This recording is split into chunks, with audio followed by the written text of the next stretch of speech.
Di hari pernikahanku, keluargaku memilih liburan mewah dan meninggalkanku. Tapi aku tidak tahu, ketidakhadiran mereka di pelaminan justru menyelamatkanku. Sebelum kita mulai lebih lanjut, yuk, tekan tombol suka, serta tombol subscribe agar tidak ketinggalan kisah menarik lainnya. Dan jangan lupa absen asal kota Bapak Ibu di kolom komentar. Semoga rezeki kita semua dilancarkan, kesehatan kita diberkahi, dan keluarga kita selalu harmonis dalam lindungannya. Amin. Hari yang seharusnya menjadi paling bahagia dalam hidupku justru terasa seperti lelucon yang tidak lucu, lengkap dengan riasan tebal yang mulai terasa gatal di pipi. Aku berdiri di pelaminan, mencoba tersenyum semanis mungkin kepada tamu undangan yang menyalami kami satu persatu. Namun, mataku tidak bisa berbohong. Pandanganku terus tercuri ke arah barisan kursi paling depan yang diperuntukkan bagi keluarga inti. Kursi-kursi itu kosong melompong, bersih tanpa penghuni, seolah mengejekku dengan diamnya. Tamu-tamu undangan yang datang membawa amplop sumbangan tentu saja berbisik-bisik. Mungkin mereka mengira orang tuaku sedang ke toilet berjamaah, atau sedang sibuk menghitung jatah catering di belakang. Padahal kenyataannya jauh lebih menyedihkan dari sekadar urusan perut. Kursi barisan depan itu kosong melompong karena keluarganya. Ayah kandungku, ibu tiriku, dan kakak tiriku memutuskan bahwa hadir di pernikahanku adalah kegiatan yang membuang-buang waktu. Arya, lelaki hebat yang kini resmi menjadi suaminya, menggenggam tanganku begitu erat sampai aku takut jari-jarinya akan kram. Dia tahu betapa hancurnya perasaanku saat ini, meskipun wajahku masih terpasang senyum palsu seharga jutaan rupiah hasil karya penata rias ternama. Arya berbisik pelan, menanyakan apakah aku baik-baik saja, dan aku hanya bisa mengangguk kaku seperti boneka kayu yang kehabisan minyak pelumas. Lucunya, di tengah drama keluarga ini, aku malah khawatir kalau tamu undangan akan protes karena rendang yang disajikan terlalu pedas atau es buahnya kurang manis. Ponselku yang kutitipkan di tas kecil di belakang kursi pelaminan terus bergetar, seakan memintaku untuk segera melihatnya. Saat ada jeda sepi karena antrean tamu mulai menipis, mungkin mereka lebih memilih menyerbu gubuk sate ayam daripada menyalamiku. Aku mencuri waktu untuk membuka ponsel. Ada puluhan pesan masuk dari teman-teman yang mengucapkan selamat. Tapi jariku justru bergerak lincah membuka aplikasi jejaring sosial. Firasatku mengatakan ada sesuatu yang harus kulihat. Sesuatu yang akan menjelaskan kenapa kursi kehormatan itu kosong. Benar saja, di halaman utama, muncul unggahan terbaru dari akun kakak tiriku, Dimas. Foto itu menampilkan wajah mereka bertiga yang sedang tersenyum lebar dengan latar belakang pegunungan bersalju di Eropa. Mereka terlihat sangat bahagia. Jauh lebih bahagia daripada saat berada di rumah bersamaku. Ayah memegang gelas minuman mahal, Ibu Ratna memamerkan mantel bulu barunya, dan Dimas tersenyum miring ke arah kamera. Tapi yang membuat darahku mendidih bukanlah fotonya, melainkan tulisan keterangan di bawahnya yang berbunyi, akhirnya bisa liburan tenang tanpa gangguan drama keluarga yang membosankan. Waktunya bersulang untuk kebebasan. Drama keluarga yang membosankan. Begitu mereka menyebut hari pernikahanku. Rupanya, akad nikah anak kandungnya sendiri kalah penting dibandingkan diskon akhir tahun di butik luar negeri. Rasa sakit hati ini anehnya tidak membuatku menangis meraung-raung di depan umum, melainkan membuatku merasakan ketenangan yang dingin dan menakutkan. Dulu, aku selalu memohon perhatian mereka, selalu berusaha menjadi anak penurut agar ayah mau melirikku sedikit saja, atau agar Ibu Ratna tidak mencari-cari kesalahanku. Aku seperti pungguk merindukan bulan, atau lebih tepatnya seperti orang bodoh yang menunggu hujan duit dari langit. Tapi hari ini, melihat unggahan itu, tali kekang yang selama ini mengikatku pada mereka putus seketika. Aku menoleh ke arah Arya, menatap matanya dalam-dalam, dan dia sepertinya mengerti perubahan tatapan mataku. Itu bukan tatapan sedih. Itu adalah tatapan seseorang yang sudah selesai dengan omong kosong. Arya mengangguk pelan, seolah memberi izin untuk apapun kegilaan yang akan kulakukan selanjutnya. Tanpa memedulikan protokol acara atau panitia pernikahan yang sibuk mengatur jadwal lempar bunga, aku menarik tangan Arya turun dari pelaminan. Tamu-tamu yang sedang asyik mengunyah kerupuk udang ternganga melihat pengantin wanita berjalan cepat membelah kerumunan menuju pintu keluar. Pembawa acara yang sedang memegang pelantang suara sampai gagap, bingung harus mengatakan apa. Mungkin dia berpikir aku kebelet pipis atau ada insiden gaun robek. Biarlah, biarkan mereka berspekulasi. Toh besok juga akan jadi bahan gosip yang seru di grup pesan singkat ibu-ibu kompleks. Kami meninggalkan pesta itu bahkan sebelum kambing guling habis dimakan tamu. Sebuah rekor baru dalam sejarah pernikahan di gedung ini sepertinya. Aku masuk ke dalam mobil pengantin yang sudah disiapkan. Lalu meminta sopir untuk tidak mengantar kami ke hotel tempat kami seharusnya bermalam, melainkan ke bandara. Sopir itu menatapku lewat kaca spion dengan wajah bingung.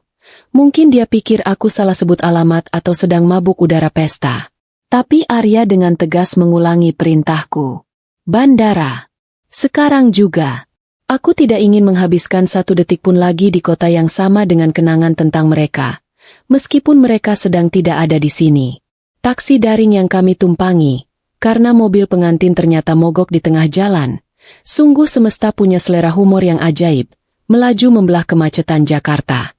Di dalam mobil yang berbau pewangi jeruk menyengat itu, aku mulai melakukan ritual pembersihan hidupku. Aku membuka ponselku, masuk ke daftar kontak, dan mencari nama ayah, Ibu Ratna, dan Dimas. Tanpa ragu sedikit pun, jariku menekan tombol blokir. Satu persatu. Rasanya sangat memuaskan. Seperti memencet jerawat yang sudah matang. Plong! Tidak akan ada lagi pesan yang menyuruhku melakukan ini itu. Tidak akan ada lagi telepon yang memarahiku karena hal sepele. Hari ini, aku memecat mereka sebagai keluargaku. Malaysia bukan sekadar tujuan wisata bagiku malam itu, melainkan tempat pelarian yang paling masuk akal. Arya pernah bercerita kalau dia punya tawaran pekerjaan di Kuala Lumpur yang selama ini dia tunda demi aku. Karena aku tidak tega meninggalkan ayah sendirian. Betapa bodohnya aku dulu. Sekarang, tawaran itu terdengar seperti tiket emas menuju surga. Sambil memegang ponsel, aku memesan tiket penerbangan paling malam ke Kuala Lumpur untuk kami berdua. Untunglah kami sudah punya paspor yang masih berlaku. Sisa dari rencana bulan madu yang gagal tahun lalu. Uang tabungan kami memang tidak banyak. Mungkin hanya cukup untuk hidup prihatin beberapa bulan. Tapi itu harga yang murah untuk sebuah kebebasan. Arya menggenggam tanganku lagi. Kali ini lebih santai sambil sesekali mengusap punggung tanganku dengan jempolnya. Dia tidak banyak bertanya. Dia tahu aku butuh waktu untuk mencerna ledakan emosi ini. Lucunya, aku malah merasa lapar. Perutku berbunyi nyaring di dalam taksi yang hening itu, mengingatkanku kalau seharian ini aku belum makan apapun selain mencicipi sedikit kue pengantin saat sesi foto. Kami berdua tertawa kecil, menertawakan nasib kami yang menjadi pengantin pelarian yang kelaparan. Abang sopir taksi melirik kami lagi. Mungkin dia mulai curiga kalau kami ini buronan polisi atau pasangan yang kawin lari karena tidak direstui orang tua. Yah, tebakan keduanya tidak sepenuhnya salah sih. Bandara Soekarno-Hatta malam itu cukup ramai, dipenuhi orang-orang yang hendak pergi atau baru saja pulang. Aku masih mengenakan kebaya pengantin. Hanya saja kain bawahannya sudah kuganti dengan celana jin yang sempat kami ambil di mobil Arya sebelum pindah ke taksi. Bayangkan saja, atasan kebaya penuh payet berkilauan dipadu dengan celana jin dan sepatu kets. Orang-orang menatapku seperti melihat makhluk ajaib dari planet lain. Beberapa bahkan berbisik sambil menunjuk-nunjuk. Biar saja, mungkin mereka pikir ini tren busana terbaru tahun depan. Aku berjalan dengan dagu terangkat. Menyeret koper kecil berisi baju seadanya. Masa bodoh dengan penampilan. Yang penting aku pergi dari sini. Lapor masuk penerbangan berjalan lancar. Seolah semesta akhirnya memutuskan untuk memberiku sedikit kemudahan setelah seharian menghajarku habis-habisan. Kami duduk di ruang tunggu, menunggu panggilan masuk ke pesawat sambil memakan roti isi yang kami beli di toko kelontong bandara. Rasanya hambar. Tapi bagiku itu adalah makanan paling enak sedunia karena dimakan tanpa beban. Arya membersihkan sisa riasan di wajahku dengan tisu basah. Gerakannya begitu lembut.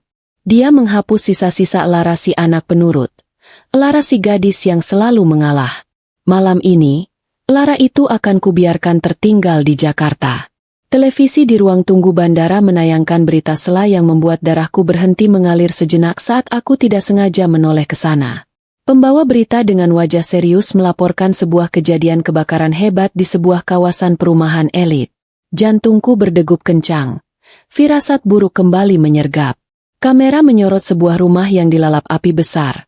Api yang menari-nari ganas melahap atap dan dinding. Aku mengenali pagar rumah itu. Aku mengenali pohon mangga di halamannya yang kini hangus.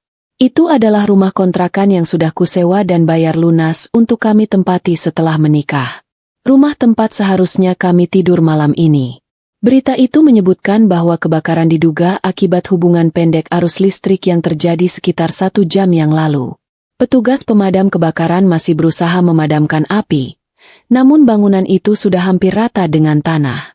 Reporter di lapangan mengatakan dengan nada dramatis bahwa berdasarkan data warga, rumah itu dihuni oleh pengantin baru, dan kemungkinan besar penghuninya terjebak di dalam karena mobil mereka tidak terlihat keluar. Gelas kopi di tangan Arya terjatuh, menumpahkan cairan hitam panas ke lantai. Kami berdua terpaku menatap layar televisi. Jika saja kami tidak kabur dari pesta, jika saja kami pulang ke rumah itu sesuai rencana, kami pasti sudah menjadi daging panggang sekarang. Arya menarik napas panjang. Wajahnya pucat pasi seperti mayat hidup. Dia menatapku dengan horor yang nyata. Kami berdua tahu, listrik di rumah itu baru saja diperbarui instalasinya minggu lalu. Ayahku yang menyuruh orang untuk memperbaikinya sebagai hadiah pernikahan. Katanya biar aman. Aman apanya? Ini bukan kecelakaan. Otakku berputar cepat menghubungkan titik-titik kejadian. Mereka pergi ke Eropa untuk membuat alibi. Mereka memastikan tidak ada di tempat saat kejadian. Dan rumah itu terbakar tepat di jam istirahat kami. Ini adalah rencana pembunuhan yang rapi. Sangat rapi sampai membuatku ingin muntah. Rasa mual menyerang perutku. Tapi aku menahannya sekuat tenaga. Aku tidak boleh lemah. Aku tidak boleh pingsan di sini. Justru kejadian ini membuka mataku lebar-lebar. Selebar-lebarnya. Ternyata ketidakhadiran mereka di pernikahanku bukan sekadar karena mereka jahat atau tidak peduli. Mereka tidak datang karena mereka tahu pengantin wanitanya dijadwalkan untuk mati malam ini. Mereka tidak ingin melihat wajah orang yang akan mereka lenyapkan. Liburan itu adalah perayaan awal atas keberhasilan rencana mereka menyingkirkanku dan mungkin mencairkan uang asuransi jiwa yang dipaksakan ayah untuk kutandatangani bulan lalu. Suara panggilan masuk ke pesawat terdengar menggema, memecah lamunanku yang mengerikan. Penumpang lain mulai berdiri, mengantre dengan tidak sabar. Aku berdiri, meremas tangan Arya. Kami saling pandang. Dan dalam diam kami sepakat. Biarkan dunia mengira Lara dan Arya tewas terbakar malam ini. Biarkan orang tuaku bersorak-sorai di Eropa sana, mengira rencana busuk mereka berhasil. Mereka tidak tahu bahwa Lara yang mereka kenal memang sudah mati, terbakar bersama rasa sakit hatinya. Tapi dari abu kebakaran itu, akan lahir sosok baru yang tidak pernah mereka perhitungkan. Aku melangkah menuju pintu pesawat dengan tekad yang membara. Lebih panas dari api yang membakar rumah kami. Aku akan pergi ke Malaysia. Aku akan mengganti namaku, mengubah wajahku, mengubah nasibku. Dan suatu hari nanti, saat mereka sedang lengah dan merasa di atas angin, aku akan kembali. Bukan sebagai anak yang merengek minta disayang, tapi sebagai mimpi buruk yang tidak bisa mereka bangun darinya. Selamat tinggal Jakarta. Selamat tinggal keluarga durhaka. Permainan sesungguhnya baru saja dimulai, dan kali ini, aku yang akan memegang kendalinya. Langkah kakiku terasa ringan, seolah beban bertonton baru saja diangkat dari pundakku. Pesawat ini akan membawaku jauh, dan aku berjanji tidak akan menoleh ke belakang lagi. Udara di dalam kabin pesawat terasa dingin sekali, sangat kontras dengan hawa panas yang baru saja kutinggalkan di ruang tunggu bandara. Aku duduk di kursi dekat jendela, membiarkan pikiranku berkelana di antara api yang baru kulihat di layar televisi dan wajah-wajah tersenyum keluargaku di Eropa. Di sebelahku, Arya sudah terlelap. Wajahnya terlihat lega sekaligus kelelahan setelah seharian penuh drama, mulai dari pesta pernikahan sampai kabur-kaburan. Aku sempat iri melihat betapa mudahnya dia memejamkan mata, sementara di kepalaku, suara Ibu Ratna sedang menertawaiku tanpa henti. Aku mengeluarkan ponselku lagi. Meskipun tahu sudah tidak ada gunanya. Nomor mereka sudah kublokir. Tapi aku harus memastikan satu hal yang mengerikan. Aku mencari berita tentang kebakaran itu lagi. Ternyata, tim pemadam kebakaran menemukan 2 jenazah tak dikenal di dalam puing-puing rumah yang terbakar. Polisi menduga itu adalah mayat 2 orang tunawisma yang mungkin masuk rumah kosong itu untuk berlindung dari hujan. Tapi karena kami, si pemilik sah, tidak bisa dihubungi dan tidak muncul di tempat, polisi dan media mulai membuat spekulasi liar. Mereka menyimpulkan bahwa 2 jenazah itu adalah kami, Lara dan Arya, pengantin baru yang tewas tragis di malam pertama. Membaca judul berita utama itu, aku merasakan campuran rasa ngeri dan kemenangan. Ngeri karena skenario pembunuhan itu nyaris berhasil, tapi menang karena aku selangkah lebih maju daripada mereka. Ayah dan Ibu Ratna pasti sedang membaca berita ini di ponsel mereka sambil menyeruput sampahnya mahal di bawah lampu kristal. Mereka pasti saling menepuk bahu, mengucapkan selamat atas keberhasilan rencana mereka yang keji, dan mungkin sudah merencanakan cara mencairkan uang asuransi jiwa itu. Selamat, Ayah. Kamu baru saja memenangi lotre. Tapi kamu kalah anak. Aku menutup ponsel, merasakan kelegaan yang aneh. Aku sekarang adalah hantu. Seseorang yang sudah dianggap mati. Itu berarti aku benar-benar bebas. Tidak ada lagi tuntutan. Tidak ada lagi beban nama keluarga. Tiba-tiba, pramugari berjalan di lorong, menawarkan minuman ringan. Dia tersenyum ramah, dan aku membalas senyum itu. Dia sama sekali tidak tahu kalau dia sedang melayani seorang wanita yang baru saja tewas beberapa jam yang lalu. Rasa humor tipis muncul di benakku. Untung aku tidak memesan kopi panas. Nanti kalau disajikan terlalu panas, aku bisa dituduh berhalusinasi merasa sudah mati. Penerbangan itu terasa sangat panjang. Aku menghabiskan waktu dengan merenung.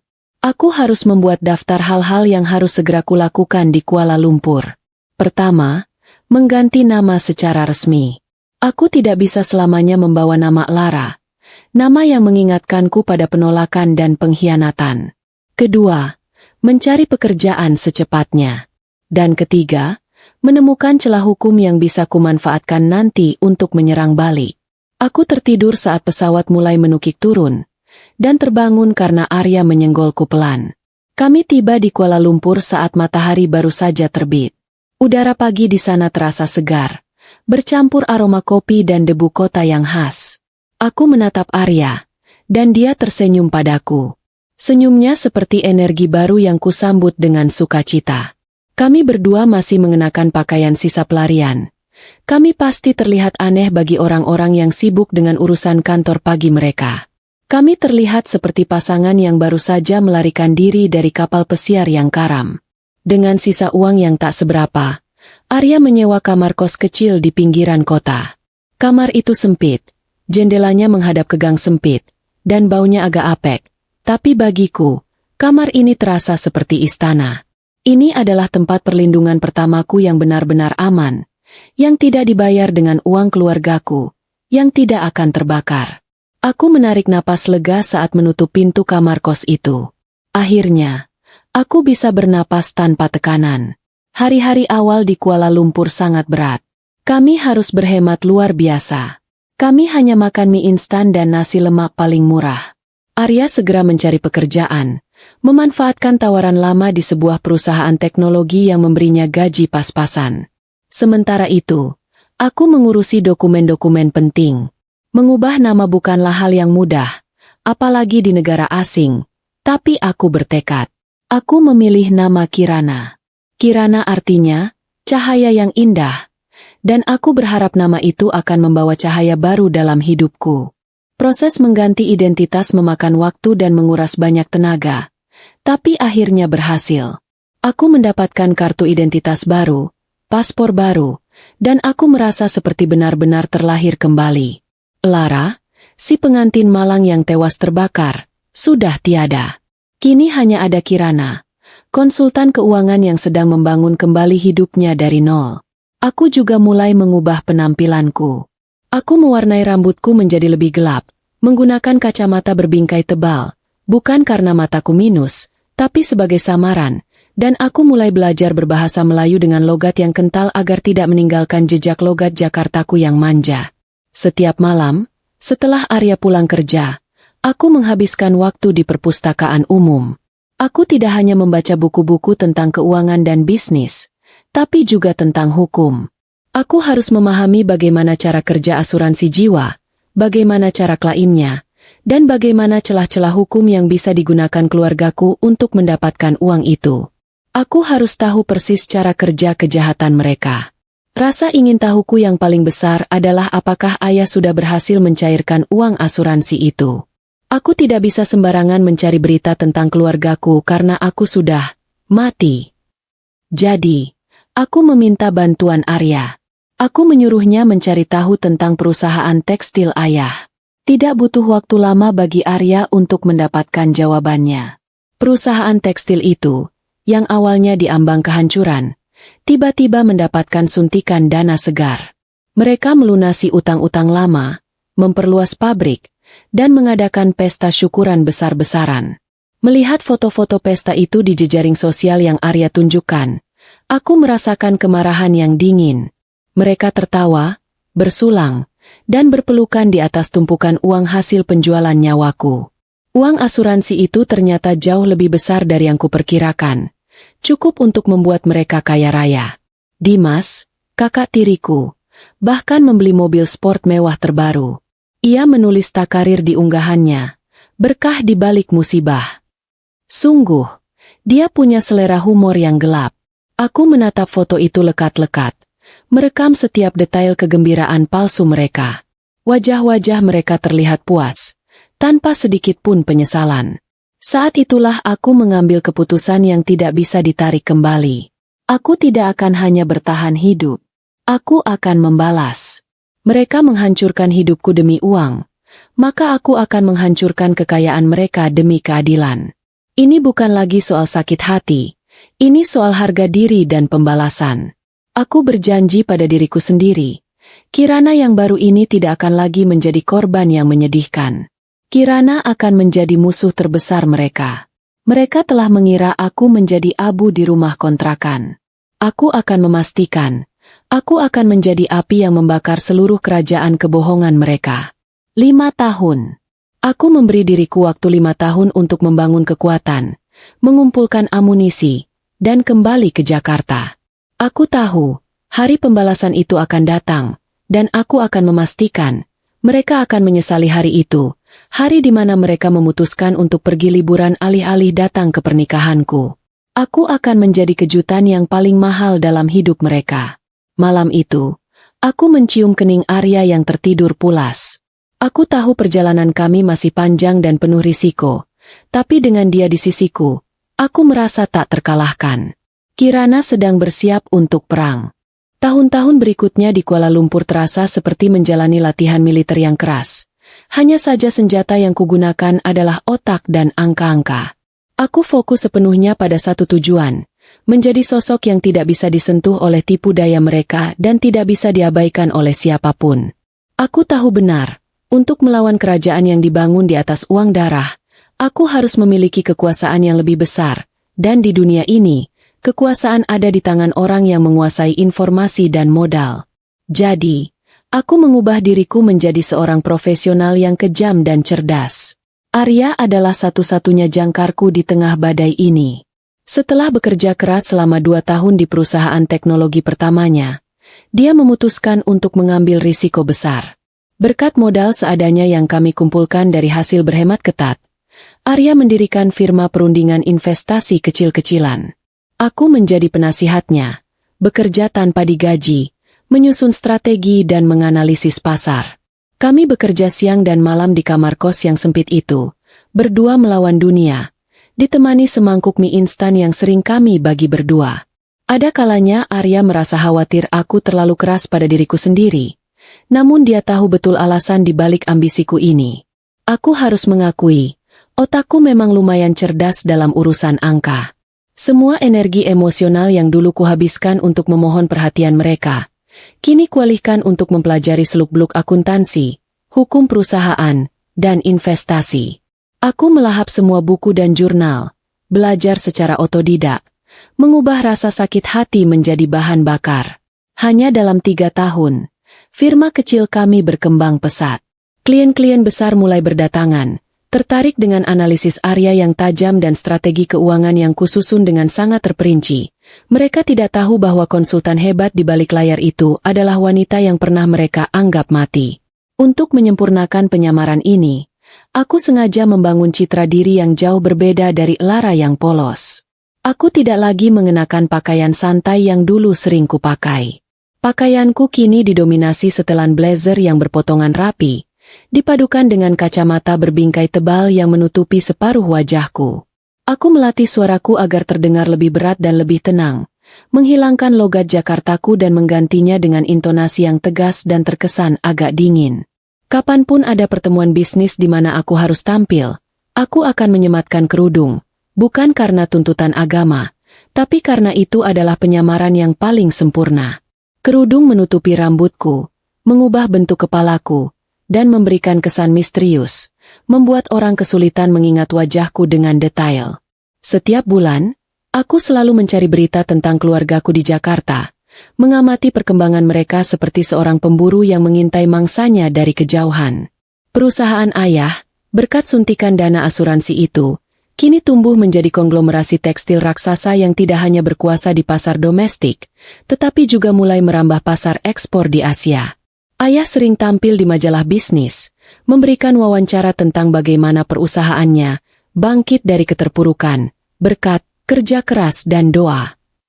Aku ingin tertawa terbahak-bahak melihat kemunafikan itu, tapi aku hanya tersenyum tipis, menyimpan kemarahan itu di sudut hati sebagai tenaga cadangan.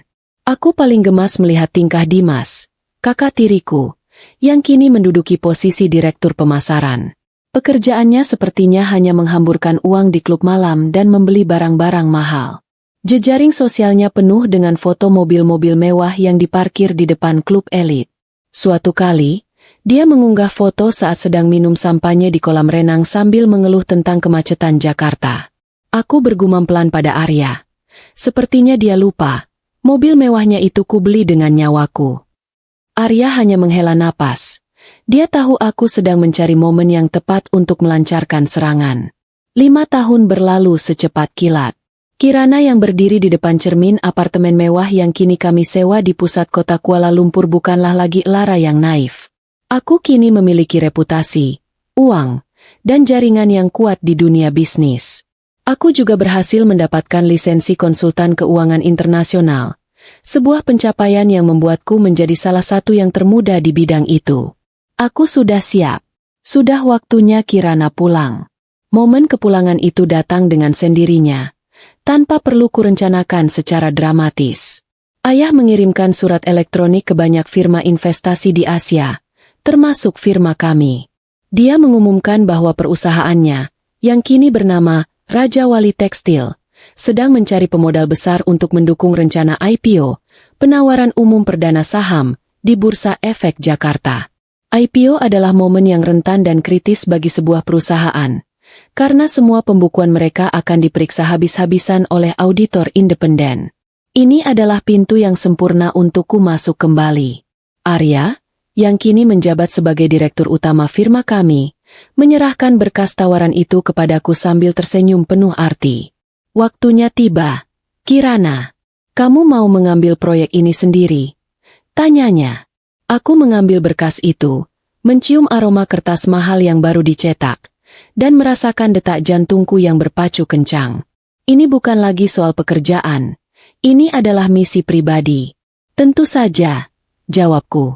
Siapa lagi yang lebih cocok menjadi auditor mereka selain orang yang telah mereka bunuh demi perusahaan itu?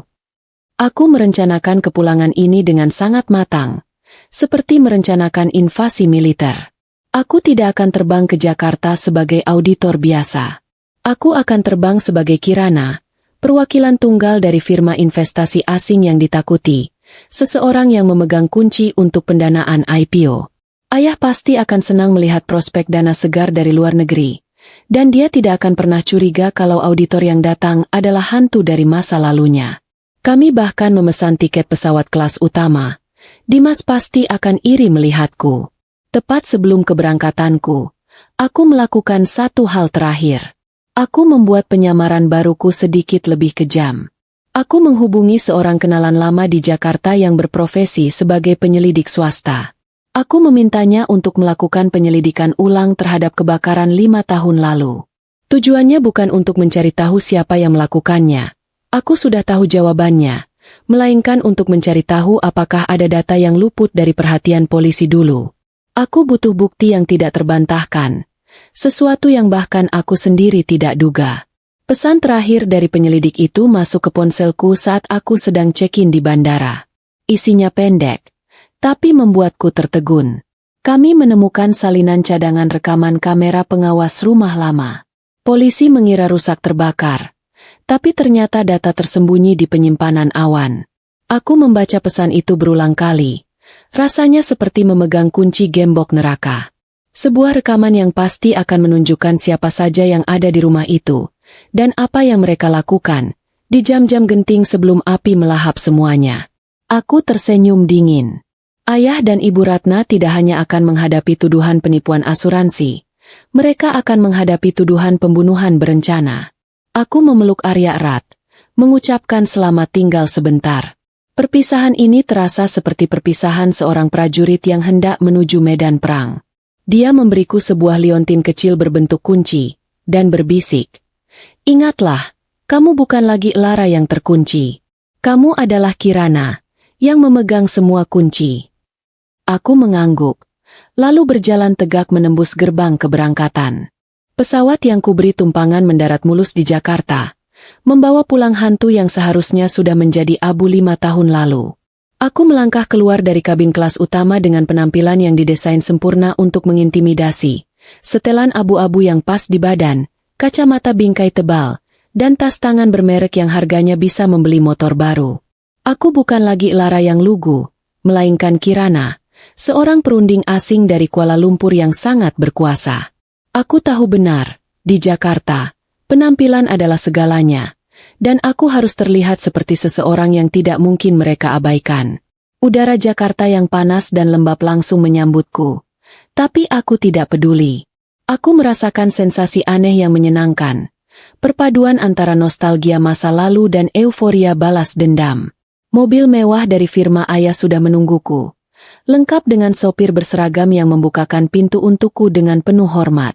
Aku sempat berpikir, mereka menjemputku dengan mobil yang uangnya dari asuransi kematianku sendiri? Sungguh ironi yang lezat. Aku hanya mengangguk kaku pada sopir itu dan masuk ke kursi belakang yang dingin.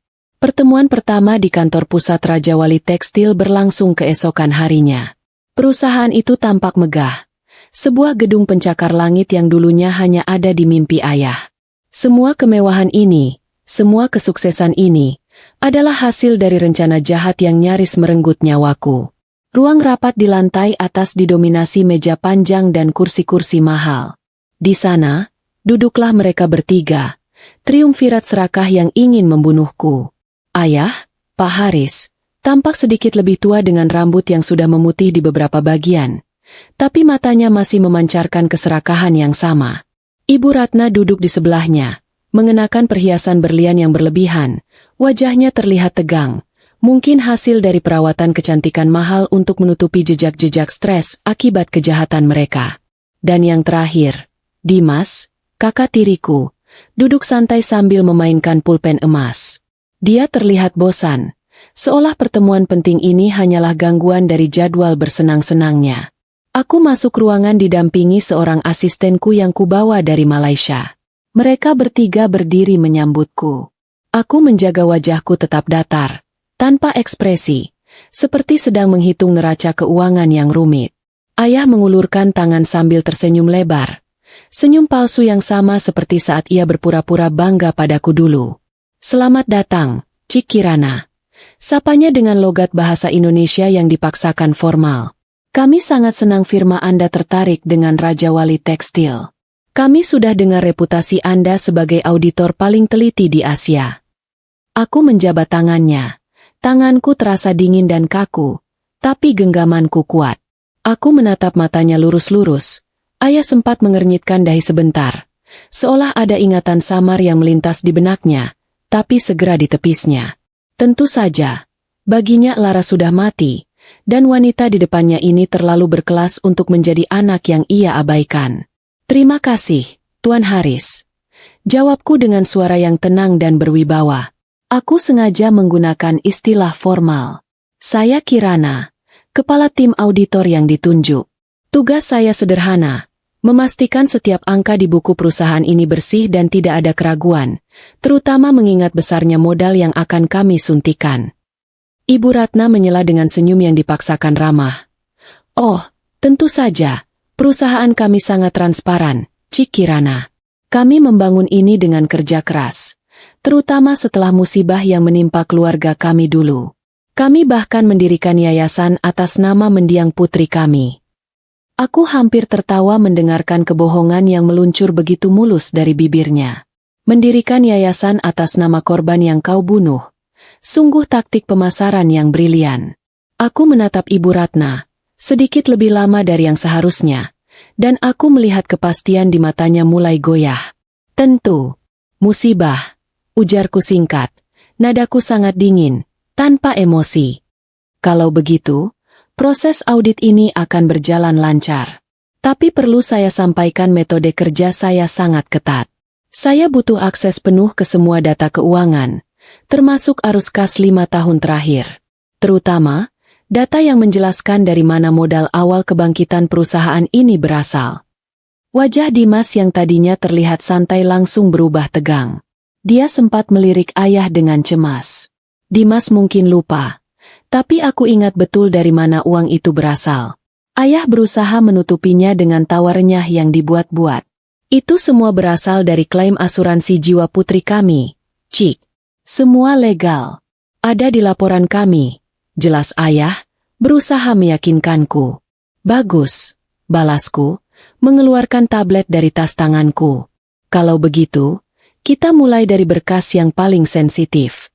Saya ingin Dimas, sebagai direktur pemasaran, menyerahkan semua kwitansi pengeluaran operasional selama 2 tahun terakhir. Saya tidak suka angka pembulatan. Di minggu pertama, aku langsung menjalankan peran ganda ini. Siang hari, aku adalah Kirana, auditor yang perfeksionis dan ditakuti, yang membuat staf keuangan Raja Wali Tekstil bekerja sampai tengah malam. Aku meminta dokumen yang sudah berdebu dari gudang, mempertanyakan setiap pengeluaran receh, dan menuntut penjelasan rinci untuk setiap selisih angka.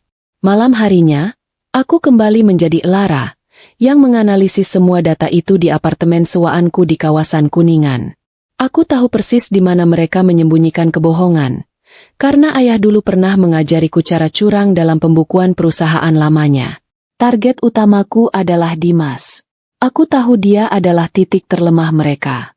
Dimas sering melakukan penggelapan kecil-kecilan untuk membiayai gaya hidup mewahnya. Aku sengaja menekannya habis-habisan di ruang rapat, mempermalukannya di depan staf lain. Tuan Dimas, kataku suatu kali dengan nada meremehkan, angka yang Anda berikan ini sangat tidak logis. Apakah Anda yakin Anda lulusan universitas? Atau Anda membeli ijazah Anda di pasar gelap? Wajah Dimas memerah, amarahnya terlihat jelas, tapi dia tidak bisa melawan karena ayah melarangnya. Aku menikmati setiap momen kecil penderitaan mereka. Aku sedang memutar pisau di luka lama mereka. Tapi aku belum mengeluarkan senjata utamaku, senjata yang kutitipkan aman di tangan Arya di Kuala Lumpur, rekaman cadangan CCTV dan berkas-berkas pengakuan Dimas yang akan kuserahkan sebentar lagi. Aku harus sabar. Aku ingin mereka merasa aman terlebih dahulu, merasa bahwa audit ini akan berlalu dengan lancar. Biarkan mereka terbang tinggi sebelum aku memotong sayap mereka. Sambil bekerja, aku juga menggunakan keahlian meretas data yang kudapatkan selama 5 tahun terakhir. Aku tidak mencari data perusahaan. Aku mencari akun pribadi mereka. Dan aku menemukan apa yang kucari di penyimpanan awan ayah. Di antara ribuan berkas bisnis, ada satu folder tersembunyi yang kubuka dengan kata sandi tanggal ulang tahunku. Tanggal yang mereka kira sudah tidak penting lagi. Di dalam folder itu, ada 2 hal. Salinan polis asuransi jiwa atas namaku yang sudah dicairkan, dan yang paling mengejutkan, sebuah berkas video yang diberi nama hadiah pernikahan. Jantungku berdebar kencang saat membuka berkas video itu. Itu adalah rekaman dari kamera pengawas di rumah kontrakan yang terbakar. Videonya buram, tapi jelas. Dan di sana, di detik ke-45, Aku melihatnya. Aku melihat Ibu Ratna, yang selama ini kupikir hanya penurut suamiku, berjalan masuk ke dalam rumah. Di tangannya, dia membawa botol air mineral besar yang isinya bukan air. Dia menyiramkan cairan itu di lantai rumah, tepat di kamar yang seharusnya menjadi kamar pengantin kami. Dia tersenyum. Senyum kemenangan seorang pembunuh. Aku menghela napas panjang, menatap layar laptopku. Kemarahan itu tidak lagi panas, tapi dingin seperti bongkahan es. Aku tidak kaget, tapi melihatnya dengan mata kepala sendiri memberikan rasa sakit yang berbeda. Ini bukan hanya konspirasi. Ini adalah tindakan kejam yang direncanakan oleh Ibu Tiri yang tidak pernah mencintaiku.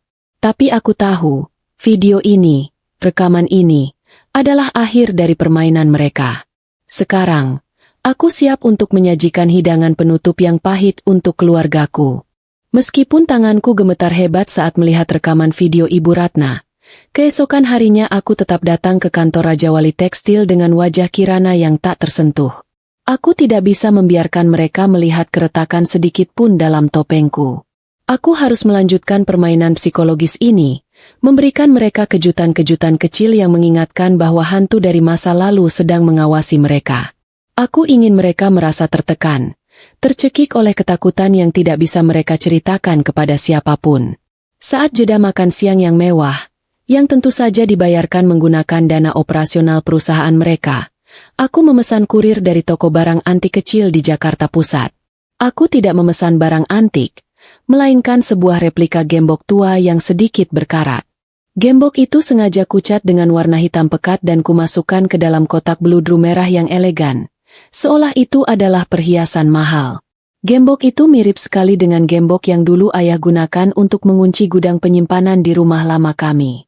Aku meminta resepsionis untuk mengantar kotak hadiah itu langsung ke ruang kerja Ibu Ratna, dengan catatan, hadiah dari rekanan bisnis terbaik di Malaysia. Tak lama kemudian, aku mendengar teriakan kecil dari lorong kantor. Suara melengking yang hanya bisa dikeluarkan oleh Ibu Ratna saat ia sedang panik atau melihat kecoa. Aku hanya duduk tenang di ruang kerjaku yang sengaja kucari yang letaknya berseberangan dengan ruangan Ibu Ratna, menyesap kopi hitam tanpa gula, menikmati pertunjukan yang baru kumulai. Beberapa menit kemudian, ayah bergegas keluar dari ruangan Ibu Ratna dengan wajah yang tegang. Dia menatapku sekilas dengan pandangan curiga, lalu kembali masuk. Aku tahu gembok itu adalah pengingat yang sangat kuat bagi mereka berdua. Gembok, kunci, dan cairan yang disiramkan di malam itu. Itu adalah pemicu kepanikan pertama mereka. Aku membayangkan Ibu Ratna pasti sedang histeris, menyalahkan ayah karena tidak membakar gembok itu sampai menjadi abu, dan menyalahkan arwahku karena gentayangan hanya untuk mengganggunya. Sementara Ibu Ratna sibuk dengan urusan hantu di kepalanya, aku meningkatkan tekanan pada Dimas. Aku sengaja menjadwalkan rapat 4 mata dengannya di sore hari. Aku mempersiapkan setumpuk berkas data keuangan yang ku ketahui Dimas salah hitung. Dia masuk ke ruang rapat dengan wajah kusut. Sisa kekesalan dari drama gembok tadi masih terlihat jelas. Dia duduk di seberangku, terlihat seperti anak kecil yang dipanggil kepala sekolah karena ketahuan menyontek. Tuan Dimas, aku memulai. Nadaku sangat tenang, tapi tajam seperti pisau bedah. Laporan arus kas bulanan Anda, terutama bagian pengeluaran dana tak terduga, sangat tidak masuk akal. Ada selisih sekitar 2 miliar rupiah di sini. Saya bukan bodoh, Tuan Dimas. Saya tahu ini bukan kesalahan input data. Aku melempar berkas itu ke atas meja. Dimas tersentak, lalu mencoba tersenyum. Senyum gugup yang sering dia pakai saat berurusan dengan rentenir. Ah, itu hanya masalah teknis, Cik Kirana. Angka-angka itu adalah pinjaman pribadi yang akan segera saya tutup sebelum IPO. Saya sedang mencoba proyek sampingan yang sangat menguntungkan. Proyek sampingan. Potongku cepat. Membeli mobil mewah? Atau mungkin menanam modal di situs perjudian daring yang legalitasnya dipertanyakan? Bukankah itu yang Anda lakukan, Tuan Dimas? Menguras uang perusahaan untuk gaya hidup yang tidak bisa Anda pertanggungjawabkan. Wajah Dimas langsung memucat, seperti warna kertas HVS. Dia menatapku dengan mata melotot. Tak percaya bahwa aku tahu detail pribadi yang sangat dirahasiakannya. Dia bahkan tidak tahu bahwa selama 5 tahun ini, aku sudah mempelajari semua kebiasaan buruknya, termasuk cara dia menyamarkan pembayaran ke rekening perjudian daring yang ia anggap aman. Bagaimana Anda tahu? Bisiknya, suaranya tercekat. Aku tersenyum tipis, sebuah senyum yang tidak sampai ke mata. Itu tugas saya, Tuan Dimas. Menggali, menemukan, dan membongkar. Dan percayalah, ini hanyalah puncak gunung es. Saya juga sudah menemukan bukti transfer dana ke rekening di luar negeri yang tidak terdaftar. Dan saya yakin itu bukan uang untuk membeli cenderamata untuk Ibu Ratna. Aku sengaja menekan kata, cenderamata, untuk mengingatkannya pada gembok tadi. Dimas mulai berkeringat dingin. Dia menarik dasinya seolah dasi mahal itu mencekiknya. Dia melihat ke arah pintu, seperti hendak kabur, tapi kakinya terlalu lemas. Dia tahu kalau ayah sampai tahu dia menggelapkan uang sebanyak itu di tengah proses IPO, ayah tidak akan segan-segan memasukkannya ke penjara, meskipun ia adalah anak kandungnya, atau lebih tepatnya anak tiri kesayangan. Bagi ayah, uang jauh lebih penting daripada ikatan darah. Aku melanjutkan, nadaku kini terdengar berempati, tapi menusuk. Raja Wali Tekstil sedang dalam masa genting. Setiap celah, setiap kebohongan, bisa menggagalkan IPO. Dan kebohongan terbesar perusahaan ini, Tuan Dimas, bukanlah korupsi Anda, tapi api yang menyala 5 tahun lalu. Dimas terdiam. Wajahnya berubah horor. Dia menelan ludah dengan susah payah. Dia mungkin mengira aku akan memerasnya dengan kasus korupsi. Dia tidak menyangka aku akan langsung menyerang ke jantung dosa mereka. Anda pasti tahu banyak hal, Tuan Dimas. Tentang malam pernikahan itu, tentang rencana asuransi itu, dan siapa saja yang terlibat. Anda mungkin hanya disuruh ayah untuk diam, bukan? Tanyaku lembut. Aku memberinya jeda. Jeda yang sangat panjang, membiarkan ancaman penjara karena korupsi dan ketakutan akan api neraka beradu di kepalanya. Dimas adalah pengecut, dan pengecut akan selalu memilih menyelamatkan diri sendiri. Itu adalah hukum alam yang kukuasai dengan baik. Saya bisa mengubur kasus korupsi Anda, Tuan Dimas. Bisikku pelan, mendekatkan wajahku sedikit. Saya bisa membuat laporan audit ini bersih. Seolah Anda adalah direktur keuangan paling jujur di dunia. Asalkan Anda membantu saya menemukan satu hal, bukti fisik yang memberatkan Tuan Haris. Saya tahu ayah Anda paranoid. Dia pasti menyimpan semua detail rencana jahatnya di suatu tempat, bukan? Mungkin buku catatan, mungkin diska lepas. Dia pasti tidak membuangnya. Dimas menatapku dengan mata penuh air mata yang tidak berani dia jatuhkan. Dia terlihat seperti berada di persimpangan jalan, antara mengkhianati ayah atau membusuk di penjara. Aku tahu dia sudah memilih. Aku hanya perlu menunggunya mengucapkan kata-kata itu. Dia tidak akan menjadi pahlawan. Dia hanya akan menjadi tikus yang melarikan diri dari kapal yang tenggelam. Dan aku sudah siap dengan pukatnya. Detik-detik di ruang rapat itu terasa lambat sekali. Diwarnai suara pendingin ruangan yang mendesis dan napas Dimas yang tersengal-sengal. Wajahnya yang tegang dan berminyak terlihat jelas di bawah lampu ruangan yang terang. Dia tahu kalau aku bukan sekadar auditor biasa. Aku adalah iblis yang memberinya pilihan, penjara atau pengkhianatan. Dia memilih yang kedua. Aku sudah tahu dia akan memilih yang kedua. Pengecut sejati selalu memilih menyelamatkan kulitnya sendiri. Ada buku catatan hitam, bisik Dimas. Suaranya parau seperti orang kehausan. Ayah menyimpannya di brankas rahasia di balik lukisan besar di ruang kerjanya di rumah. Isinya semua pembayaran, semua tanggal, semua nama suruhan dan salinan semua berkas asuransi. Dia tidak pernah membuangnya. Dia bilang itu untuk jaga-jaga kalau Ibu Ratna atau suruhannya mencoba memerasnya. Aku mengangguk puas. Aku tahu ayah punya kebiasaan menyimpan piala kemenangan dalam bentuk berkas rahasia. Itu adalah kelemahan pria sombong, merasa pintar dan yakin tidak akan pernah tertangkap. Aku mengeluarkan alat perekam suara kecil dari saku blazerku, alat yang sudah menyala sejak Dimas masuk ruangan. Aku tersenyum tipis. Pengakuan korupsi Dimas sudah kudapatkan. Dan sekarang, aku punya kunci brankas rahasia ayah. Dengarkan aku baik-baik, Tuan Dimas, kataku, kini dengan nada perintah. Malam ini, kamu pulang. Ambil buku catatan hitam itu dan juga semua diska lepas yang kamu temukan di sana. Besok pagi, kamu serahkan padaku, dan berkas korupsi kamu akan hilang dari laporan audit. Kamu akan selamat. Kamu bahkan mungkin akan mewarisi semua ini.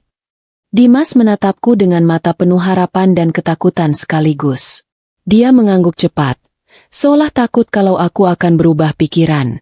Dia berjanji akan melaksanakan perintahku tanpa celah. Dia tidak tahu bahwa janji keselamatannya itu hanyalah umpan, pancingan untuk menangkap ikan yang lebih besar, yaitu ayah dan ibu Ratna. Setelah Dimas keluar dari ruangan, aku bersandar di kursi, merasakan kemenangan kecil. Babak pertama telah usai, dan aku menang tanpa perlu mengeluarkan banyak tenaga. Keesokan harinya, aku mendapat paket dari kurir bandara yang kubawa dari Malaysia. Isinya bukan berkas bisnis, melainkan sebuah jubah wisuda yang sudah lusuh, setengahnya hangus terbakar, dan mengeluarkan bau angit yang menusuk hidung. Itu adalah jubah wisudaku yang dulu kutinggalkan di rumah sebelum kami pindah, yang entah bagaimana bisa selamat dari amukan api. Aku sengaja memintanya dijemput dan dibawa ke sini. Aku ingin memberikan Ibu Ratna hadiah, kejutan yang lebih personal. Aku meminta asistenku mengantar jubah hangus itu ke ruang rapat utama, tempat Ibu Ratna sedang mengadakan rapat santai dengan para direktur. Aku sengaja meminta dia mengatakan bahwa jubah itu adalah contoh bahan tekstil yang baru kami dapatkan dari pemasok di Malaysia. Aku tahu, Ibu Ratna tidak akan pernah lupa bentuk jubah wisudaku. Itu adalah simbol hari di mana ia memilih liburan daripada melihat anak tirinya lulus. Simbol hari di mana ia mengunci pintu kamar untuk membunuhku. Beberapa saat kemudian, kekacauan kembali terjadi. Aku mendengar suara gaduh dari ruang rapat, disusul teriakan melengking Ibu Ratna. Aku hanya tersenyum dalam hati, menyesap teh hijau yang sudah dingin. Aku tahu dia pasti sedang menjerit-jerit panik, menuduh arwahku telah membuntutinya dari alam baka, atau dari Malaysia. Tentu saja, aku mendengar dia berteriak. Itu pasti dia. Anak sialan itu menghantui kita. Ayah pasti sedang mencoba menenangkan Ibu Ratna, tapi dia juga pasti merasa takut. Teror gembok dan sekarang jubah hangus? Itu bukan kebetulan. Itu adalah pesan yang sangat jelas. Seseorang di luar sana tahu rahasia mereka. Seseorang sedang mempermainkan kewarasan mereka. Mereka pasti tidak akan pernah menduga bahwa sosok yang menekan mereka adalah auditor asing berwajah dingin yang duduk santai di kantor sebelah. Siang itu, Dimas datang menemuiku di ruangan kerja. Wajahnya terlihat kelelahan dan penuh bintik keringat. Dia menaruh sebuah tas kecil di mejaku. Di dalamnya ada buku bersampul hitam lusuh dan beberapa diska lepas yang terlihat tua. Dia melakukannya. Dimas telah mengkhianati ayah demi menyelamatkan kulitnya. Matanya memohon padaku, memohon agar aku menepati janjiku. Aku sudah serahkan semuanya, Cik Kirana, katanya dengan suara bergetar. Sekarang, hapus berkas-berkas korupsi saya, tolong. Aku mengambil buku hitam itu, merasakan tekstur kertasnya yang tebal. Aroma apeknya seperti bau uang lama yang busuk. Aku menyimpannya di tas kerjaku, lalu tersenyum kepada Dimas. Tentu saja, Tuan Dimas. Saya akan menjaga janji saya. Aku berbohong. Aku tidak akan menghapus bukti korupsinya. Aku hanya akan menggunakannya sebagai cadangan amunisi. Dimas tidak akan pernah tahu. Dia berjalan keluar dengan langkah yang sedikit lebih ringan, seperti baru saja menjual jiwanya tapi merasa lega karena tidak perlu lagi memikirkan utang-utangnya. Setelah Dimas pergi, aku memasukkan buku hitam itu ke dalam pemindai dokumen raksasa di ruanganku. Setiap halaman, setiap detail, setiap nama, setiap angka, semuanya dipindai dan disimpan di penyimpanan awan yang aman. Aku melihat catatan-catatan tulisan tangan ayah, rincian pembayaran kepada Joko si tukang api, dan salinan surat asuransi dengan nilai klaim yang fantastis. Semua bukti kejahatan mereka terkumpul sempurna. Aku sekarang memiliki semua yang kubutuhkan untuk mengirim mereka sekeluarga ke tempat yang seharusnya, sel penjara. Aku menelepon Arya di Kuala Lumpur. Dia langsung mengangkatnya. Suaranya terdengar cemas. Bagaimana? Sudah dapat? Sudah, sayang. Semua ada di tanganku. Jawabku pelan. Tapi suaraku penuh kemenangan. Termasuk salinan video yang kau kirimkan. Semuanya sudah aman. Sekarang kita hanya perlu mengatur panggung sandiwara terakhir. Arya tertawa pelan. Panggung sandiwara macam apa yang kau inginkan? Kirana? Opera? Drama musikal? Bukan, sayang, balasku, menatap refleksi wajahku di jendela gedung yang tinggi itu. Aku ingin sebuah gala dinner. Sebuah perayaan untuk kebohongan mereka. Sebelum aku menyingkap tirai kebenaran. Aku ingin mereka berada di puncak kebahagiaan. Merayakan kesuksesan IPO yang sebentar lagi mereka raih. Sebelum aku menjatuhkan mereka dari ketinggian. Itu adalah pembalasan yang paling manis. Aku menutup telepon, dan mulai menyusun rencana untuk acara yang akan menjadi malam paling memalukan dalam sejarah keluarga Raja Wali Tekstil. Mereka akan merayakan kemenangan, sementara aku merayakan kehancuran mereka. Aku memutuskan bahwa pesta perayaan menjelang penawaran saham perdana, IPO, Raja Wali Tekstil adalah panggung yang sempurna untukku. Ayah sangat bersemangat dengan pesta itu, mengundang semua orang penting, investor kelas kakap, pejabat, sosialita, dan tentu saja, semua wartawan dari media terkemuka. Baginya, pesta ini adalah penanda resmi kemenangannya, penanda bahwa ia telah berhasil bangkit dari kebangkrutan, bahkan setelah musibah yang menimpa keluarganya. Aku hanya tersenyum memikirkan betapa naifnya dia. Di hari-hari menjelang pesta, aku meningkatkan teror psikologis pada Ibu Ratna. Aku sengaja mengirimkan satu pesan singkat yang hanya berisi tanggal dan jam pernikahanku 5 tahun lalu. Aku menggunakan nomor telepon baru yang bisa disembunyikan identitasnya, membuat Ibu Ratna yakin bahwa pesan itu datang dari arwah yang sedang membalas dendam. Aku mendengar dari Dimas, yang sekarang rajin melaporkan semua drama rumah tangga mereka kepadaku demi menjaga keselamatannya, bahwa Ibu Ratna nyaris gila. Ibu Ratna mulai memanggil orang pintar ke rumah, mengisi setiap sudut ruangan dengan asap kemenyan dan jampi-jampi. Ia menjadi paranoid, menolak keluar rumah, dan selalu menatap sudut-sudut gelap, yakin aku sedang bersembunyi di sana. Ayah mulai frustrasi, khawatir kegilaan Ibu Ratna akan memengaruhi citra perusahaannya menjelang IPO. Dimas sendiri, si pengecut sejati, lebih memilih menghabiskan waktu di luar rumah, menenggelamkan rasa bersalahnya dalam botol-botol minuman keras mahal. Keluarga yang dulu terlihat solid dalam kejahatan, kini mulai retak dan saling mencurigai. Satu hari sebelum pesta besar, Arya terbang dari Kuala Lumpur ke Jakarta. Kami bertemu di sebuah hotel mewah, bukan untuk bulan madu, melainkan untuk mengatur serangan terakhir. Arya membawa semua amunisi yang kubutuhkan, komputer jinjing yang sudah dimuat dengan semua salinan berkas buku hitam ayah, rekaman suara pengakuan Dimas, dan yang paling penting, berkas video Ibu Ratna menyiramkan cairan ke rumah kami. Kami menghabiskan malam itu meretas sistem tata suara dan layar besar di hotel tempat pesta itu akan diadakan. Kami harus memastikan, di tengah keramaian, hanya aku yang memegang kendali penuh atas panggung. Malam perayaan tiba. Ballroom Hotel Bintang 5 di pusat kota Jakarta dihiasi dengan kristal dan bunga mahal. Bau parfum mewah bercampur dengan aroma hidangan catering yang berlimpah. Ayah, Ibu Ratna, dan Dimas berdiri di atas panggung kehormatan, berpose di depan puluhan kamera. Ayah tampak gagah dengan tuxedo hitamnya. Senyum lebarnya penuh kepuasan. Ibu Ratna, meskipun wajahnya dipoles tebal dengan riasan mahal, matanya masih terlihat was-was, sesekali melirik ke arah pintu masuk. Aku tiba di pesta itu sedikit terlambat. Aku mengenakan gaun malam panjang berwarna gelap yang elegan, memancarkan aura dingin dan berkuasa. Kacamata berbingkai tebal masih bertengger sempurna di hidungku, menambah kesan misterius. Saat aku melangkah masuk, semua mata tertuju padaku. Mereka tahu aku adalah kunci pendanaan IPO Raja Wali Tekstil. Aku adalah wanita besi dari Malaysia, penentu nasib mereka. Ayah melambaikan tangan dari panggung, mengundangku ke meja utama. Aku berjalan dengan langkah santai, mengambil tempat duduk terbaik untuk melihat pertunjukan, tepat di depan panggung kehormatan. Aku menyapa mereka dengan anggukan kaku. Mataku terkunci pada Ibu Ratna yang gemetar. Dia tidak berani menatapku lebih dari sedetik. Aku tahu dia pasti merasa ada yang salah. Ada hawa dingin yang mengintai di pesta megah itu. Acara dibuka dengan ayah memberikan pidato yang mengharukan.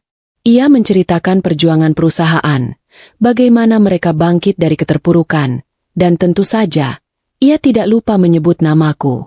Malam ini, izinkan saya mendedikasikan keberhasilan ini untuk putri tercinta kami, Lara. Ucap ayah dengan suara serak yang dibuat-buat, sambil mengusap sudut matanya yang kering. Musibah kebakaran yang merenggut nyawanya 5 tahun lalu justru menjadi pengingat bagi kami untuk bekerja lebih keras, agar yayasan amal yang kami dirikan atas namanya bisa terus berjalan. Lara adalah inspirasi kami, dia adalah malaikat kami. Tepuk tangan simpati membahana di seluruh ruangan. Beberapa tamu wanita mengusap air mata, terharu dengan kisah ayah yang kehilangan putrinya namun tetap tegar. Aku tidak bertepuk tangan. Aku hanya menyesap air putihku perlahan, menunggu momen yang tepat. Aku berpikir, dia tidak menyadari bahwa malaikat yang ia sebut itu sedang duduk di barisan depan, siap memotong lehernya dengan bukti kejahatannya sendiri. Tepat saat ayah hendak mengucapkan kalimat penutup pidatonya, mungkin tentang betapa ia mencintaiku, aku menekan sebuah tombol tersembunyi di tabletku. Seketika, layar besar di belakang panggung, yang tadinya menampilkan logo perusahaan, berkedip dan mati. Suara statis yang keras memenuhi ruangan, membuat tamu undangan terkejut dan menutup telinga. Ayah tampak panik, mengetuk-ngetuk mikrofon, meminta teknisi memperbaiki. Namun, layar itu kembali menyala, dan semua lampu sorot ruangan terfokus ke sana. Gambar hitam putih yang buram muncul. Itu adalah video Ibu Ratna, 5 tahun lalu, di lorong rumah kontrakan. Semua orang terdiam, bingung melihat tayangan video pengawasan yang aneh. Kemudian, semua keheningan itu pecah. Di layar raksasa itu, Ibu Ratna terlihat jelas, membawa botol yang berisi cairan. Dia tersenyum, lalu menyiramkan cairan itu di lantai kamar. Kemudian, ia mengambil kunci dan menguncinya dari luar. Suara klik kunci itu diperkuat melalui sistem tata suara hotel yang canggih, terdengar seperti ledakan bom di tengah keheningan. Ayah membeku di atas panggung. Ibu Ratna menjerit nyaring, histeris, dan jatuh pingsan di kursi kehormatan. Belum sempat para tamu pulih dari keterkejutan, layar kembali berganti. Kali ini, bukan video, melainkan pindaian dokumen-dokumen dari buku hitam ayah, bukti transfer dana besar kepada Joko si tukang api, salinan surat klaim asuransi jiwa yang ditandatangani ayah, dan yang paling mematikan, rekaman audio pengakuan Dimas tentang rencana pembunuhan itu. Keriuhan berubah menjadi kekacauan. Para investor berdiri, wajah mereka merah padam karena merasa ditipu. Wartawan berhamburan ke depan panggung. Lampu kilat kamera menyambar-nyambar seperti badai. Ayah mundur terhuyung-huyung, matanya liar. Tidak percaya bahwa semua rahasia tergelapnya kini menjadi tontonan publik. Dimas, si pengecut, mencoba menyelinap keluar dari panggung, tapi kakinya lemas tak bertenaga. Aku hanya duduk tenang di kursi, menyesap air putih, menikmati pemandangan runtuhnya kerajaan kebohongan itu. Pesta kemenangan mereka telah berubah menjadi jamuan makan malam untuk kematian reputasi mereka. Dan aku, sang pengantin yang hilang, telah kembali untuk menagih semua hutang itu. Aku tersenyum tipis, mendengar suara sirine polisi meraung dari luar gedung. Mereka datang. Tepat waktu. Sirine polisi yang meraung-raung dari luar hotel akhirnya menembus dinding kedap suara ballroom, menambah kekacauan yang sudah tak terkendali. Para tamu undangan berlarian panik, berebut pintu keluar, mencoba menjauh dari pusat skandal nasional ini. Di tengah hiruk-pikuk itu, ayah, Pak Haris, yang baru saja pulih dari keterkejutannya, melihat Ibu Ratna tergeletak pingsan di kursi dan Dimas yang meringkuk ketakutan di sudut panggung. Instingnya tidak lagi peduli pada mereka. Ia hanya ingin menyelamatkan diri sendiri, harta yang paling ia cintai. Ayah melompat turun dari panggung, mencoba menerobos kerumunan menuju pintu darurat di samping dapur. Langkahnya terhenti tiba-tiba. Di tengah lantai marmer yang kini diinjak-injak oleh tamu yang panik, aku berdiri tegak, menghalangi jalannya. Aku adalah satu-satunya orang di ruangan itu yang terlihat tenang.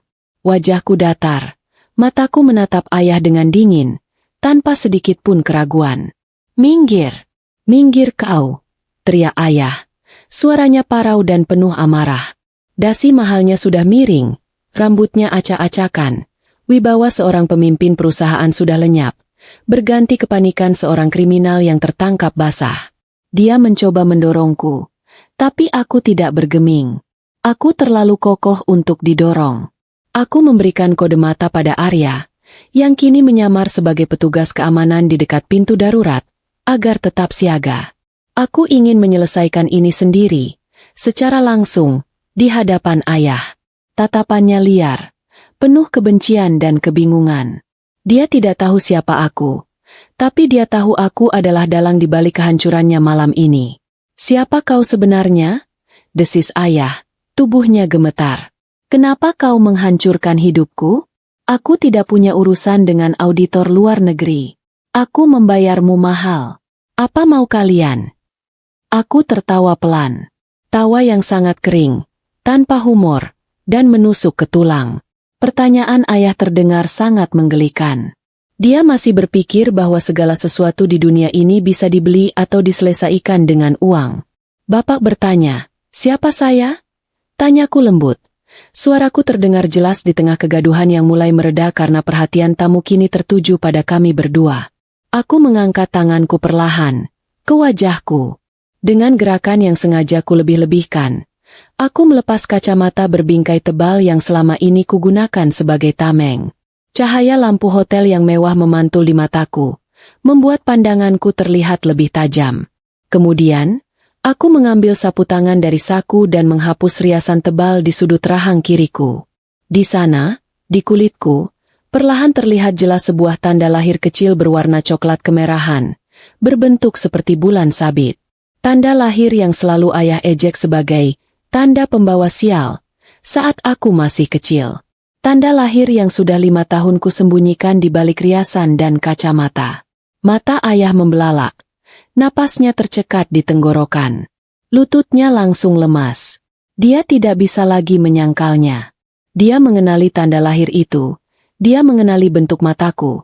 Meskipun kini tatapan itu jauh lebih mematikan dari yang ia ingat. Memori tentang gadis yang ia abaikan di hari wisuda. Gadis yang ia tinggalkan di hari pernikahan. Gadis yang ia bakar hidup-hidup. Pasti berputar cepat di kepalanya. "Lara!" bisiknya, suaranya nyaris tak terdengar. Penuh dengan ketidakpercayaan yang memuakan. "Tidak mungkin. Kau sudah mati." Aku melihat beritanya. "Yang Bapak lihat hanyalah abu dari rumah kosong yang Bapak bakar demi uang asuransi." Balasku. Suaraku kini kembali normal. Logat Jakartaku yang dulu ia benci terdengar dingin dan lugas. "Aku tidak pernah ada di rumah itu. Ayah, ketidakhadiran Bapak di pernikahanku yang menyelamatkan nyawaku." Ironis, bukan? Kebencian Bapak menyelamatkan hidupku. Wajah ayah berubah menjadi campuran horor dan kemarahan yang putus asa. Dia mencoba menerjangku lagi. Didorong oleh amarah buta ingin mencekikku. "Anak durhaka. Kau menipuku. Kau memalsukan kematianmu. Kau masuk ke perusahaanku. Kau menghancurkan semua yang kubangun." Bapak yang menghancurkannya. Saat Bapak memutuskan bahwa nyawa anak Bapak lebih murah daripada hutang perusahaan. Balasku. Nadaku meninggi untuk pertama kalinya. Setiap rupiah yang Bapak nikmati selama 5 tahun ini berlumuran darah yang Bapak kira milikku. Dan sekarang, aku datang untuk menagihnya. Sebelum ayah sempat melakukan gerakan berbahaya, Arya dan 2 petugas keamanan yang menyamar langsung menyergapnya. Mereka memiting lengannya ke belakang dan memborgolnya dengan kasar. Ayah meronta-ronta, berteriak memaki-maki, tapi tenaganya sudah habis. Di sisi lain ruangan, polisi berseragam lengkap mulai memasuki ballroom. Mereka membangunkan Ibu Ratna yang pingsan, hanya untuk memborgol tangannya. Ibu Ratna menjerit histeris saat melihat borgol itu, memanggil-manggil nama ayah, tapi tidak ada yang bisa menolongnya. Dimas ditangkap di dekat pintu keluar. Wajahnya pasrah. Dia tidak melawan. Dia tahu ini adalah akhir. Aku berdiri tegak di tengah kehancuran itu, menonton ayah diseret oleh polisi. Dia menoleh ke belakang, menatapku dengan tatapan penuh kebencian yang mendalam. "Kenapa, Lara? Kenapa kau tega melakukan ini pada orang tuamu?" teriak ayah. Suaranya serak karena putus asa. Aku berjalan mendekat. Cukup dekat agar dia bisa mendengar kalimat terakhirku. Kalimat yang menjadi vonis pribadiku. "Karena aku adalah investasi terbaikmu yang gagal kau cairkan." "Ayah," bisikku. "Kau mengajariku bahwa uang adalah segalanya. Jadi aku belajar dengan baik. Aku menggunakan otak yang kau wariskan ini untuk menghitung setiap dosa kalian. Dan malam ini adalah jatuh tempo. Selamat menikmati liburan yang sesungguhnya." Polisi menyeret ayah keluar. Suaranya hilang ditelan kerumunan wartawan yang menyerbunya. Aku berdiri sendirian di tengah sisa-sisa pesta yang berantakan, menarik napas panjang. Aku telah membalas dendam. Lara sudah mati, dan Kirana kini telah terlahir kembali. Ini adalah awal dari kebebasan yang sesungguhnya. Setelah panggung kehancuran itu usai, aku tidak tinggal lama di ballroom.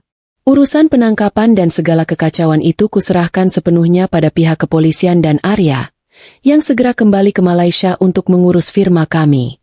Aku kembali ke apartemen sewaanku di Kuningan, duduk sendirian di sofa, menatap gemerlap lampu kota. Rasa lelah yang luar biasa menyerangku, tapi ada rasa kosong yang aneh, seolah tujuan hidupku selama 5 tahun terakhir tiba-tiba menghilang. Balas dendam memang manis, tapi tidak lantas mengisi semua lubang kehampaan di hati. Beberapa hari berikutnya, berita tentang skandal Raja Wali Tekstil mendominasi semua media nasional. Kasus ini menjadi skandal paling memalukan dalam sejarah bisnis Indonesia. Ayah, Ibu Ratna, dan Dimas, wajah mereka terpampang di semua halaman depan koran, bukan sebagai pengusaha sukses, melainkan sebagai kriminal keji. Masyarakat marah besar. Tidak habis pikir bagaimana orang tua bisa begitu tega membunuh anak sendiri demi uang asuransi. Mereka yang dulu diagung-agungkan, kini dicaci maki. Aku mengikuti jalannya proses hukum dari balik layar. Aku menyerahkan semua bukti yang kumiliki, rekaman video yang sudah diperjelas, salinan buku hitam ayah, dan pengakuan Dimas. Polisi dan jaksa penuntut umum terkejut dengan kelengkapan bukti yang kuserahkan. Kasus ini begitu solid sehingga mereka tidak bisa menyangkalnya.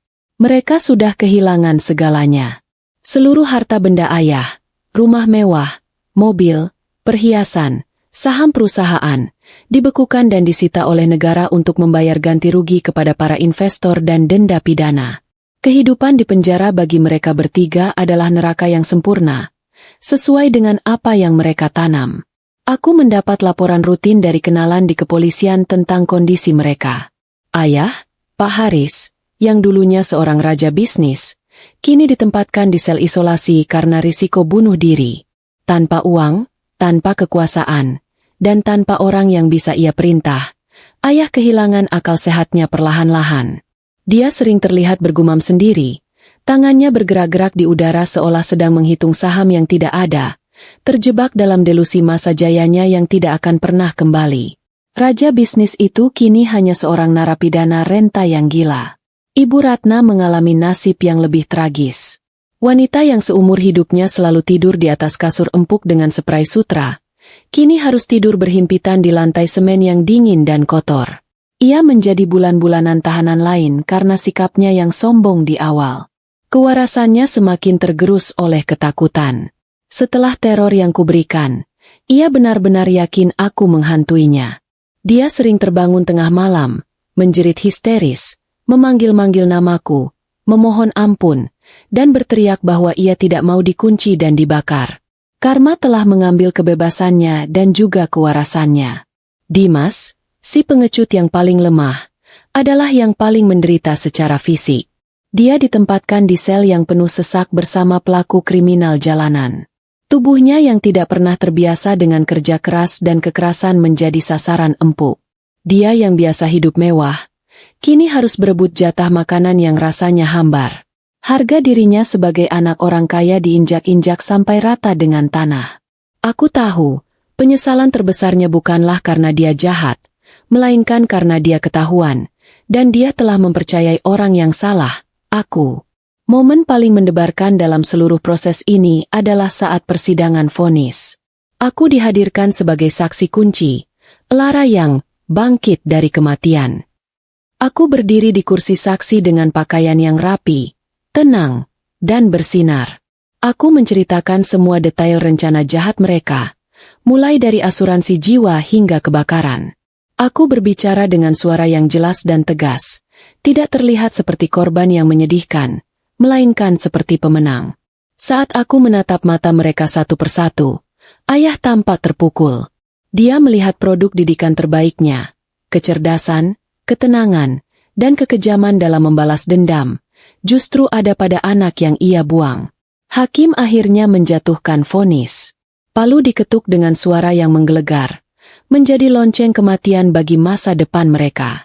Ayah divonis penjara seumur hidup atas percobaan pembunuhan berencana tingkat 1 dan penipuan asuransi skala besar.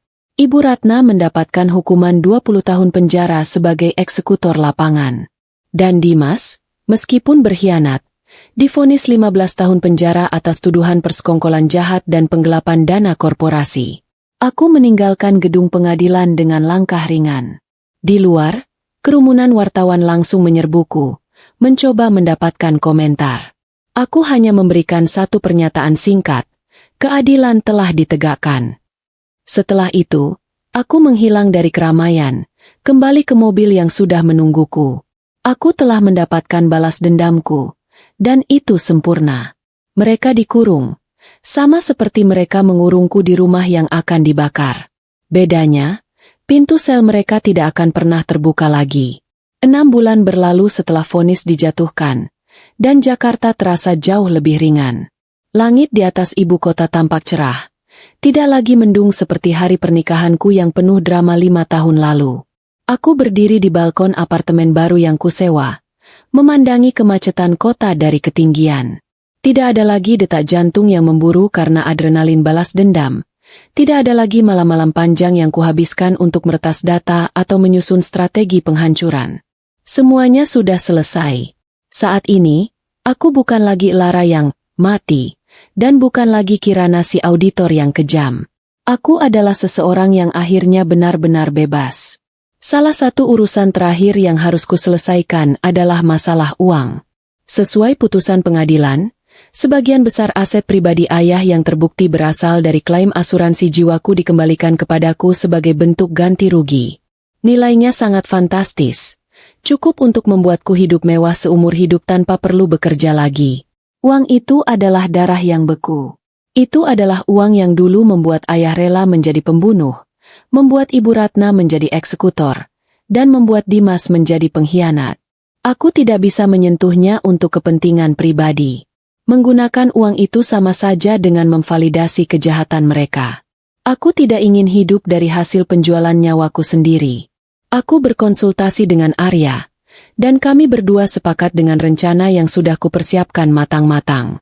Pagi itu, aku mengemudikan mobil menuju pinggiran kota Jakarta, ke sebuah kawasan yang jauh dari gedung-gedung pencakar langit. Tujuanku adalah sebuah kompleks bangunan sederhana namun asri, panti asuhan kasih bunda. Aku telah melakukan riset mendalam tentang panti ini. Pengelolaannya jujur, transparan, dan benar-benar fokus pada pendidikan serta pemulihan trauma anak-anak terlantar. Di kantor kecil yang sederhana, aku bertemu dengan ibu panti. Aku menyerahkan dokumen transfer bank yang mencantumkan jumlah yang sangat besar. Aku mendonasikan 100% uang restitusi yang kuterima untuk panti asuhan tersebut. Ibu panti terbelalak. Matanya berkaca-kaca melihat deretan angka 0 itu. Mbak Kirana, ini jumlah yang sangat besar. Ini bisa mengubah hidup ratusan anak di sini. Kita bisa membangun sekolah baru, klinik. Suaranya tercekat. Aku tersenyum. Senyum yang tulus, tanpa beban, yang pertama kali kurasakan setelah bertahun-tahun. Saya sangat yakin, Bu, anggap saja ini hadiah dari seseorang yang dulu pernah berharap punya tempat berlindung yang aman. Gunakan untuk menyelamatkan masa depan mereka. Pastikan tidak ada satupun dari mereka yang merasa dibuang atau tidak berharga. Saat menandatangani akta hibah itu, aku merasakan beban berat di pundakku terangkat sepenuhnya. Uang itu, sumber malapetaka keluargaku, kini telah disucikan menjadi harapan bagi anak-anak yang membutuhkan. Aku telah memutus rantai keserakahan yang melilit garis keturunan itu. Aku tidak mewarisi dosa ayah. Aku memilih jalanku sendiri. Keluar dari panti asuhan, matahari sudah mulai condong ke barat, memancarkan cahaya keemasan yang hangat. Ponselku berdering. Nama Arya muncul di layar. Dia sudah kembali dari Kuala Lumpur dan sedang menungguku di bandara. "Kamu jadi datang makan malam nanti?" tanya Arya di seberang telepon. Suaranya terdengar renyah dan penuh kehangatan, seperti suara rumah. Aku menemukan tempat satai ayam enak di daerah selatan. Aku tersenyum simpul, merasakan desiran hangat di hatiku yang sudah lama membeku. Dulu aku berpikir cinta adalah kelemahan yang akan dimanfaatkan orang lain. Tapi Arya berbeda. Kesabaran dan ketulusannya perlahan meruntuhkan tembok tinggi yang kubangun. "Ya, aku jadi datang," jawabku. "Kirim lokasinya. Aku meluncur sekarang." Aku mematikan sambungan telepon dan masuk ke dalam mobil. Sebelum menyalakan mesin, aku menatap pantulan wajahku di kaca spion. Tidak ada lagi laras si gadis naif yang menyedihkan. Tidak ada lagi korban yang ketakutan. Yang ada hanyalah Kirana, nama yang kupilih sendiri, identitas yang kubangun dengan keringat dan air mataku. Aku menyalakan mesin mobil. Suara deru halus mesin terdengar merdu. Aku menurunkan kaca jendela, membiarkan angin sore menerpa wajahku. Saat mobil mulai melaju meninggalkan pelataran panti asuhan, aku tidak menoleh ke belakang. Masa laluku sudah terkubur di balik jeruji besi bersama orang-orang yang mencoba menghancurkanku. Di depanku, jalanan terbentang luas, lurus, dan terbuka. Masa depan adalah kanvas putih yang siap kulukis dengan warna-warna kebahagiaan yang kupilih sendiri. Aku telah membunuh masa laluku, bukan hanya untuk bertahan hidup, tapi untuk bisa lahir kembali sebagai versi diriku yang lebih baik dan lebih berharga. Mobil itu melaju kencang, berbaur dengan arus lalu lintas kota yang dinamis, membawa Kirana menuju janji makan malamnya, menuju tawa yang nyata, dan menuju kebebasan mutlak yang tak akan pernah bisa direnggut oleh siapapun lagi.